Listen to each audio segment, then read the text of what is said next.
I guess it's ever seen here. So I've been playing Zerker Slams, and I figured I should do an update video. It is currently day 3, but this is going to be like a day 1 to 2 progress sort of video. Day 1, basically, I got to probably halfway through yellow maps, just total completion. And then last night, which would have been day 2, I finished all of my Atlas maps, and then I also got my first 2 Voidstones. So I got Eater and Exarch dead, and then now I'm basically just pushing for a Destructive Play Atlas with Betrayal.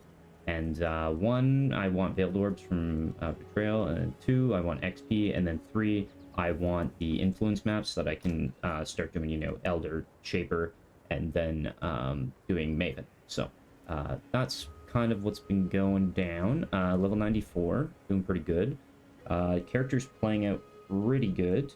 I changed a few things, and we'll go over that right now. So basically, I've got some mana issue stuff, and then the changes that I made. So we'll go over the mana issues right now, so that you know kind of what's going on with that. These are some ways to solve it. So link Mana Leech support to Infernal Cry. This will make it so that the exerted attacks will be leeching mana. I personally didn't have to do this, but if you are kind of desperate and you need some Mana Leech, then you can go for this. Get a Viridian Jewel as soon as possible with Fizz % leached as mana, even if it's the only stat on the Jewel. Literally just do that. And then use Life Tap in your Earthshatter links if you're also feeling like you have too much mana pressure. I did this briefly, and then I took it out. But yeah, get a mana flask with the enduring modifier, which will make it so your flask will continuously recover mana even though you've hit your maximum mana. So basically, I have one, a divine mana flask with it, and when my mana is only 67, but when my mana hits full, it will keep trying to recover mana with that flask. So it's really important to have that. And then you can also take Spirit of War on the passive tree if you're really hurting for mana. So that's 0.5% of Fizz damage leeches mana, which is actually way better than the Jewel I currently have. So for 4 passives, you can definitely do that. And then the end game, you're going to want 2 pieces of jewelry with minus mana to channeling skills craft. Currently, I only have 1 at the moment, but I plan to get another piece where I can have 2 of these crafts, which will make basically all of your war cries free. Because with auto exertion, your base mana cost for your war cries is 10. So obviously, if we have minus 14, you know, your war cries are free, and that's going to make, you know, it way easier for your Earthshatter and stuff. I actually just tried to record this video, and it was a little bit rambly and stuff, so I started over. But basically, I showed an example of the tree, and I just made this axe with the tree. The tree is absolutely disgusting right now, but basically, yeah, I got 2% Fizz modifiers, a flat Fizz, and then attack speed. And then I also got Fizz damage leeches mana, which is really good. It's a suffix that I can use. And then I crafted on damage per endurance charge. So this is my new axe, but this was the axe that I was using, which has carried me all the way to T16s, and I can do T16s with it. But yeah, it's nothing crazy. It's literally just a flat Fizz, % Fizz, attack speed, and that's it. But yeah, it's pretty good. I will go over the tree here in a second. I just want to make sure I go over all my gear. The Grafts that I've been using the Ul Graft for additional physical damage reduction. Is pretty much the only stat that I care about for here. And then Tender Embrace is like whatever, cool, but I'm not really too concerned about that. I need to get a new one. I just haven't been able to get one. This one's I'm level 77, so it's been a minute since I've upgraded. And then I have this Seize the Flesh skill, which is pretty good. It's basically, you just put spikes on the ground, kind of like Earthshatter. And I'm trying to get the highest level one so that I can get level 30. And yeah, does pretty good damage, honestly. And the only reason why I was starting to use this was because it has the stat Increased Graft Blood Gained, as you can see there, and it's tier 2. I'm looking to get both of mine with Graft Blood Gained, and then hopefully get ones that, you know, give chances for certain womb grafts, or womb gifts, sorry, like the equipment one would be really nice. So yeah, I'm trying to get basically both of these ones, but upgraded versions. And I've got tons of the implant things from the leap mechanic that I'm planning to use on like a decent craft. So we'll jump over to the monastery and kind of show you what's going on. And I'll just show you the setup right now that I did for the axe I just got. So basically, you know, you go weapons, two-handed weapons, and then for the requirements, don't do reduced dexterity requirements, because if you do reduced intelligence and dexterity, it's going to give you maces primarily, because maces have a super high strength requirement. So leave out dex so that you can get axes, because most axes have dex on them, right? So and then I just have more additional chance there, and then you start specking into all the trees that matter. So random quality is cool. If you hit a really good axe and it has like 30 quality, that would be insane. And then you can also do it for 30 quality bases, fishing for them if you want. But yeah, so what I'm using is reduced chance for fire modifiers. We'll just go out of all these and I'll just pick them again and show you kind of what's going on in my thought process. So with axes, obviously we have all the elemental modifiers. If I hit lightning, wouldn't really care as much because lightning can roll a huge range, so it's just kind of extra damage, and it would also give you shock potentially. So I just decided, you know, whatever, I'll get rid of fire, fizz, and chaos. Like, I don't want to get rid of fizz, so do fire. And then here I wanted reduced chance of critical modifiers, because our axe, like, we're not trying to play crit, so we don't want to roll crit at all. And then over here I did reduce chance for life modifiers. Now the reason why I did life, here, one sec, let me just do this again. Crit. The reason why I did life is because there are no resistance, attribute, or defense modifiers on an axe. There are mana and life modifiers, however, which are leech modifiers. So if I want mana leech, get rid of the life one. So and then we're going to go over here, and then we're going to do 1000% increased physical modifiers, because that's going to be our you know, obviously the mod that we want, which is like all the fizz mods. And then actually, now that I think about it, I decided to take off crit and do attack. So reduced chance for attack modifiers. I'll show you that in a second, why that's so important. But we want increased chance for speed modifiers so that we can get attack speed like pretty much every single time. And then we're also going to do why can't I do this? Oh, I guess there are no other ones. All these resistance, mana, and life, we don't really care about that. So yeah, that's the current setup. Let's jump over to I was watching Ben there for a bit. Let's see, Craft of Exile.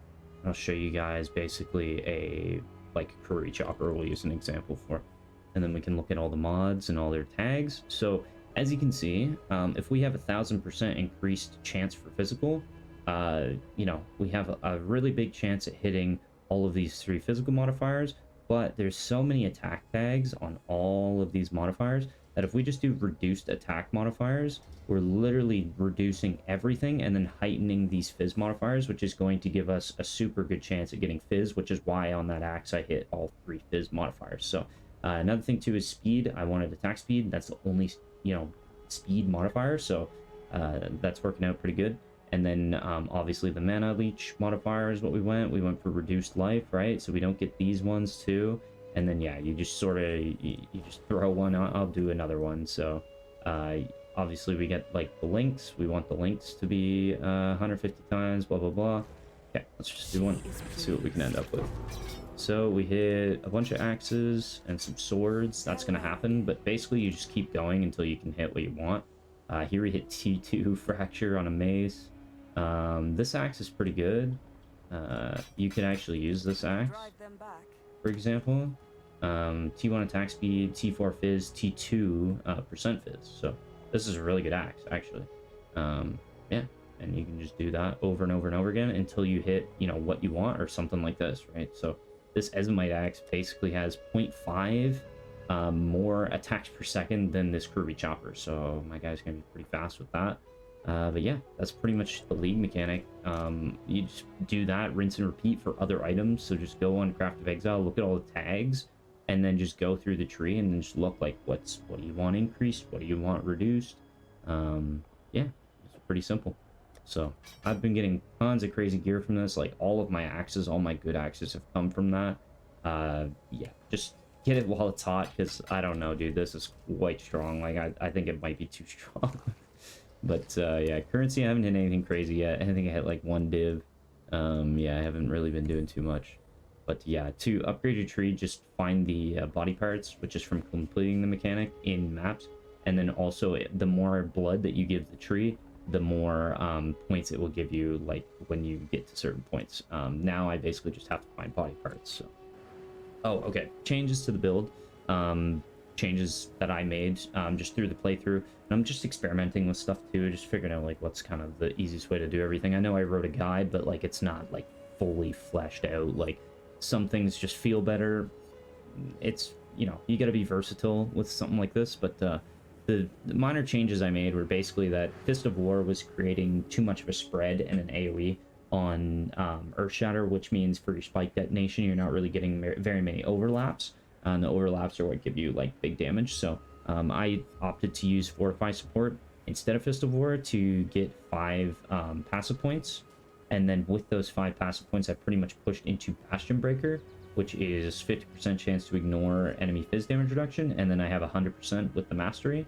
So I figure, you know, that's pretty good to get Overwhelm fizz damage because we're just a fizz damage build. And later on, you can actually take, you know, you can do the Eater Exarch Implicit on gloves for the same modifier. You can get it up to like 40%, which, you know, you have like 90% a chance to ignore. And then you can take 10% more maximum physical attack damage, which works out pretty good for your damage. And then I'm also taking on Impale maps, but basically just doing Expedition 2. I take the Protection Mastery for you can't be impaled. Just a little bit of damage mitigation. I'll drop that eventually, push it in somewhere else, but that's pretty much, you know, everything's the same. I took the Mastery from the Axe Mastery, so I lost a little bit of damage, but I gained, you know, can't be impaled, so that's cool. I have CB cannot be inflicted on you. I'm going to get that on a Jewel, just haven't done it yet. But yeah, everything's pretty much the way I laid it out in the guide. I did end up taking, you know, this instead of 40% damage against rare uniques. Basically, right now, if we have all our endurance charges up, unbuffed, we're like 20k armor. But yeah, I'll just show you. These are the spikes too on the ground. I don't know if you saw them, but see all the spikes. So it's just basically Earthshatter again, but 24k armor with all of our endurance charges, and then we have 40k armor with all of our flasks up. So we're pretty good. Honestly, I'm happy with the character right now. Still pretty squished though. Getting Eater and Exarch influences are going to be the next best thing, like getting, you know, obviously Viz taken as fire. And then I want to do the Breach Lord boss fight soon so that I can get the Bloodline. Currently not even using any 4th ascendancy point. I'm just literally using the small passives. And yeah, basically what I'm going to do is I'm going to take 15% less fizz damage. And since we have 2 Grafts, we can take 15% less of any elemental. So I might do fire, which is going to be good. So yeah, basically have 85 fire resistance, 82 cold, and 84 lightning. And yeah, the build's chugging along, almost capped chaos res. Yeah, just pretty much like just use the tree, man. The tree's so good. I gotta get a new belt with the tree actually. But yeah, the mechanic is really good. Breach feels really good. Let's jump into a map though, and I'll just show you guys sort of just what I'm doing for Betrayal right now. Yeah, I'm just running like blue T16s at the moment. Like I'm not going too crazy. I'm just trying to get some XP, get some completions, get some maps. This new axe is absurdly fast, actually.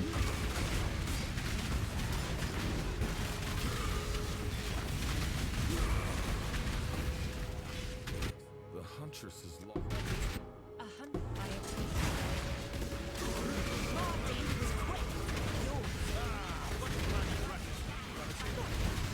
Yeah, we're using Enduring Cry and Rallying Cry. Rallying Cry is for Herald of Purity, to give us like a bunch of damage. And Enduring Cry is to give us, like, you know, obviously if we're not killing anything, we're not really keeping our endurance charges because we don't have the Exarch implicit on our body armor for gain endurance. So we're using that to just keep our charges up, and then also it gives us a bit of regen. Detonates our spikes, pretty much what we're using it for, right? Yeah, I'll show the league mechanic too soon. Hopefully we get like a fortress or something. That'd be kind of cool to show off.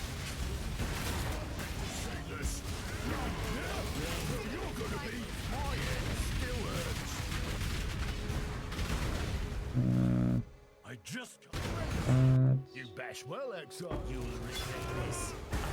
That was time. Nice, I got a research safe house. So I'm doing Hillican research currently because I think that he gives you Exarch meter currency, what I remember, so.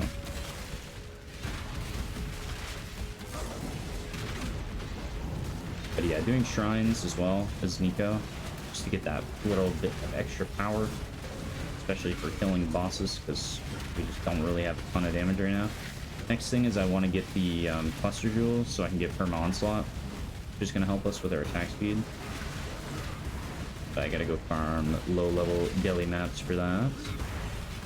And we'll just go do the boss here. Hopefully we can get less than 50 monsters remain.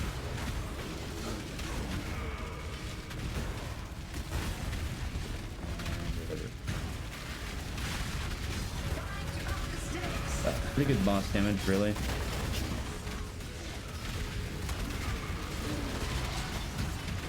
And yeah, pretty much just doing that on repeat. Here's a Conquer map. But yeah, pretty fast. I'm liking the build. Do Aelith real quick. See, our endurance charges are almost done. Endurance try to keep them up. Yeah, we're pretty durable, but like honestly, the max hits for Berserker are pretty low. Even though I have like tons of good defenses. It's kind of evasion's a little bit king in that regard, right? It's, you just avoid so many hits, but here we're taking literally every hit, so. A lot of people have been having trouble with melee on the league mechanic. I really haven't. I haven't really failed many of these things. Most of the time, I mean, here you can give Aelith a shield, and then she just can't really be attacked. But pretty much just meet the mobs before they meet Aelith. Like, so basically she's just sitting there, and I'm just intercepting the mobs so that they kind of get taunted by my war cries, and then they attack me instead of Aelith, right? And that's just going to be, you know, much better. Yep, pretty much a map. Nothing too crazy. And we get 2 bloom gifts out of it. So you just blast, blast, blast, do tons of breaches, get, you know, lots of craft blood, go make gear with the tree. And yeah, like then you get, you know, shit like this for free. It's essentially free. So go out, do that. Yeah, and just keep trying to get upgrades that way. Like I'll probably keep trying until I get like triple T1 or something ridiculous. Yeah. Anyways, guys, I will see you probably like in the next couple days. I'll make another update video, but that's pretty much all I wanted to talk about. I'll leave my POV in the description of this exact character right now, like that we're sitting here in my hideout, so you guys can see what you want to do or reference it with the guide. But yeah, I'll link the guide too down in the description just in case you never saw it. Alright guys, take care. Later.